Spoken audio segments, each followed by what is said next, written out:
Jesucristo, el Verbo viviente, es el único medio de salvación. Él es el centro del pensamiento de nuestra vida, la fuente y la autoridad de la doctrina. El principal propósito de la vida de Cristo fue la obediencia a los mandamientos, exaltando la ley de Dios como un reflejo de su carácter.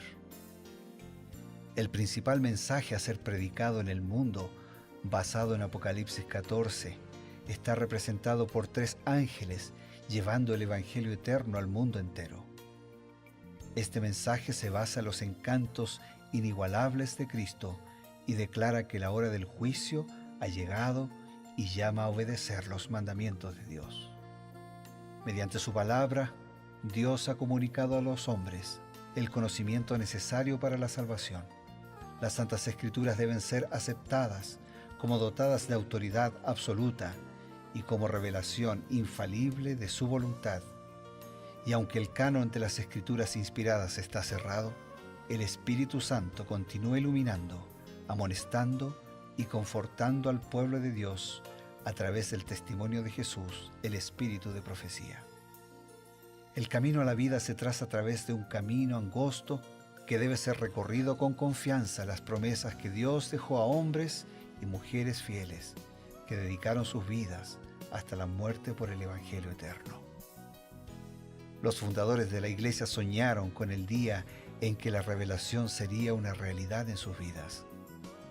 Miraron con los ojos de la fe a aquel día glorioso cuando finalmente la promesa sería cumplida en la venida magistral de Jesucristo a esta tierra para recompensar a cada uno según sea su obra.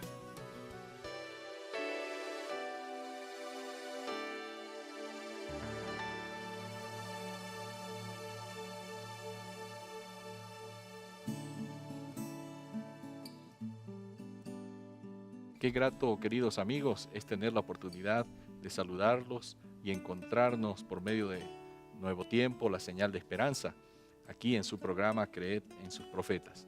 Ustedes saben que este programa está dedicado a la búsqueda del consejo de la palabra de Dios y también del auxilio siempre oportuno del espíritu de profecía, que nos ayuda a entender y a profundizar la palabra de Dios, que es sin lugar a dudas el mensaje principal que nos congrega en cualquiera de los programas, en cualquiera de las actividades que sostenemos como iglesia adventista, porque consideramos que la Biblia es, sin lugar a dudas, el elemento clave para la conducta, para la fe, para evaluar todas las normas de vida que podemos tener como cristianos.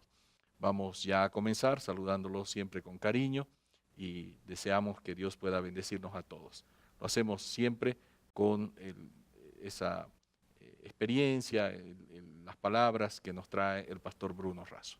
Gracias, Pastor Ever, y estamos aquí juntos porque creemos que en la palabra de Dios podemos ser renacidos, reavivados por esa palabra de Dios que vive y permanece para siempre.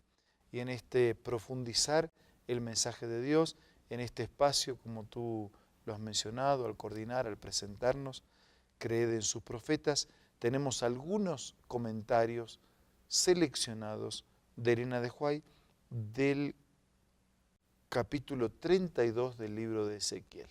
Capítulo 32 continúa las profecías contra las naciones vecinas, esta vez contra Egipto y contra el rey de Egipto, porque históricamente fue la nación que comenzó con la opresión del pueblo de Dios, es un paradigma de los enemigos del pueblo de Dios. Así que el Señor le está dando un mensaje, le está diciendo: levanta endechas sobre el faraón, rey de Egipto, así ha dicho el Señor, yo extenderé mi red, con reunión de muchos pueblos te harán subir, con mi red te dejaré en tierra, te echaré sobre la faz del campo. Es decir, Dios está diciendo, así como tú hiciste, yo te haré. Y incluso algunos pasajes hablan del día de la venganza de Jehová. Todavía más, algunos utilizando este término dicen, bueno, si el Señor Dios se venga de sus enemigos, ¿por qué no yo? ¿Será que nos corresponde a nosotros decir que podemos vengarnos? ¿Qué nos dice Elena White? Hay que ver si lo que Dios hace es venganza o justicia. Claro, Y si lo que nosotros buscamos es justicia o venganza. exacto. ¿Y de quién es la venganza? Vamos a leer lo que dice Elena de White en el libro Recibiréis Poder, página 134. Cuando sufrimos pruebas que parecen inexplicables, no debemos permitir que nuestra paz sea malograda. Por injusto que sea el trato recibido, no permitamos que se despierte la pasión.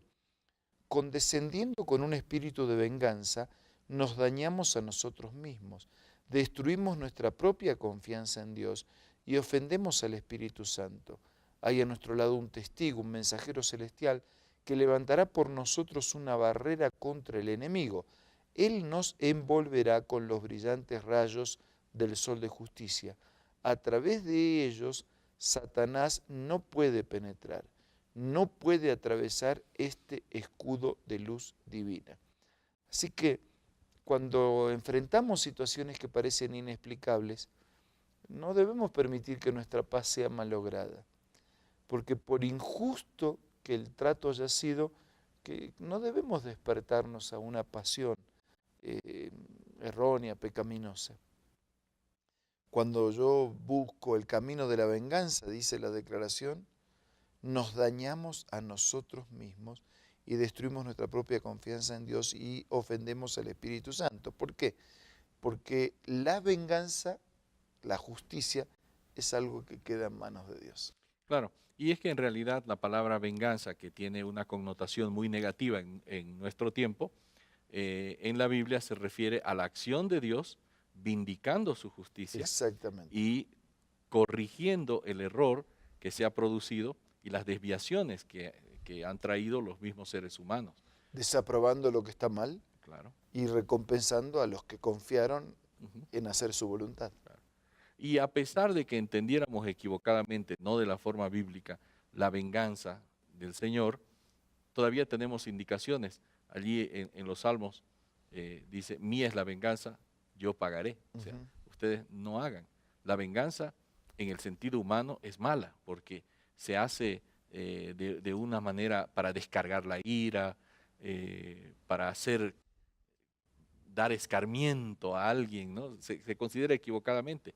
En las manos de Dios, la venganza no es venganza en el sentido humano, es una corrección, es una colocación de la justicia, es una organización de las circunstancias de tal manera que vuelva a colocarse todo el orden establecido originalmente por Dios, y eso es lo que va a hacer Ujú. finalmente el Señor. Sí, por eso dice que nos terminamos dañando a nosotros mismos porque dejamos de lado el confiar, el depender de Dios y el Ujú. permitir que Él haga un trabajo que es de Él y no nuestro. Claro. Ahora bien, hablando justamente de que la venganza no es nuestra, ¿cómo lo coloca Elena White? ¿Cómo la describe este hecho de querer vengarnos o de buscar venganza propia, venganza o justicia por mano propia? En el libro Ser semejante a Jesús, página 11, ella dice, uno de los pecados más comunes y al que le acompañan los resultados más perniciosos es el abrigar un espíritu no perdonador. ¿Cuántos hay que albergan la animosidad o la venganza y después se inclinan ante Dios y le piden ser perdonados como ellos perdonan? Seguramente no comprenden verdaderamente el significado de esta oración, o de lo contrario no se atreverían a pronunciarla. Dependemos cada día y cada hora de la misericordia perdonadora de Dios. Y si es así, ¿cómo podemos abrigar amargura y malicia hacia nuestros prójimos pecadores? Si los cristianos practicaran los principios de esta oración en todas sus relaciones diarias, ¿qué cambio bendito se produciría en la iglesia y en el mundo? Sería el testimonio más convincente que se podría dar de la realidad de la religión de la Biblia. Ujú. O sea, ¿te acuerdas ese relato del gran deudor y del pequeño Claro. deudor? Nosotros queremos que Dios nos perdone, nosotros somos grandes deudores para con Dios y después no estamos dispuestos a perdonar deudas mucho menores que la nuestra. Insignificantes comparadas con nuestra deuda. O aunque fuesen igual, ¿no? Pero yo necesito que me perdonen, pero no estoy dispuesto a perdonar. Entonces, cuando nosotros no perdonamos, estamos nosotros mismos rompiendo, quebrando el puente que necesitamos para ser perdonados por Dios. Yo lo voy a decir en el cierre, ¿no? Pero en la oración del Padre Nuestro, ¿qué dice? Perdona nuestras deudas como qué. Como nosotros perdonamos a los que nos deben. O sea, le estoy diciendo a Dios, así como yo perdono, Señor, perdóname. Ahora, si yo perdono y no olvido, le estoy diciendo, Señor, perdona, pero no olvidas. Si yo perdono una parte, le estoy diciendo, Señor, perdóname una parte. Si yo no perdono, le estoy diciendo, Señor, no me perdones. Si yo perdono, o sea, está bien, te perdono, pero no te olvido, o sea, no estoy perdonando. Claro. Le estoy diciendo al Señor que no me perdone o que me perdone y no se olvide. Y sin embargo Jesús dice que cuando Él perdona, echa nuestros pecados en el fondo del mar y nunca más se acuerda. Qué lindo. Ahora, lo irónico que está hablando Elena White es que algunos dicen que parece que se olvidan que no son perdonadores, se acercan a Dios como si hubieran perdonado cuando en realidad no han perdonado, ¿no? Y entonces dice, seguramente ellos no han comprendido para nada el verdadero significado de esta oración, perdona nuestras deudas como nosotros perdonamos a nuestros deudores. Seguramente no lo comprendieron. Y cuidado que puede ser nuestro problema también. Qué tremendo. Amigos, nosotros vemos en esto una advertencia para nuestra vida. Es muy común decir, perdono pero no olvido. Hay que tener cuidado porque esta frase puede reflejar un espíritu no perdonador y el Señor no desea eso de nosotros.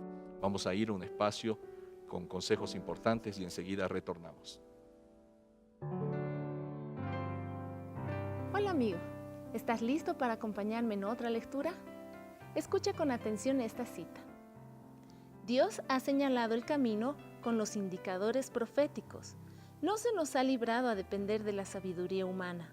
Los grandes carteles indicadores que el propio Dios ha levantado nos muestran que la senda de la obediencia es el único camino que podemos seguir con certidumbre. Esta cita la encuentras en el libro Cristo Triunfante y puedes adquirirlo descargando la aplicación del App Store o del Play Store buscando Elena G. de White. También te invito a que visites la página www.editorialaces.com.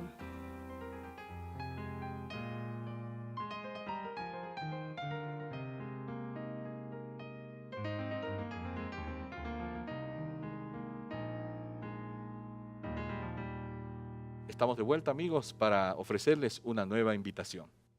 Solo reafirmar las palabras de Jesús en el Padre Nuestro. Padre, perdona nuestras deudas como nosotros perdonamos a nuestros deudores. Nosotros mismos a veces quebramos el puente por el cual tenemos que cruzar para alcanzar el perdón de parte de Dios. Entonces, que podamos buscar el perdón de Dios y que podamos perdonar a aquellos que nos han ofendido.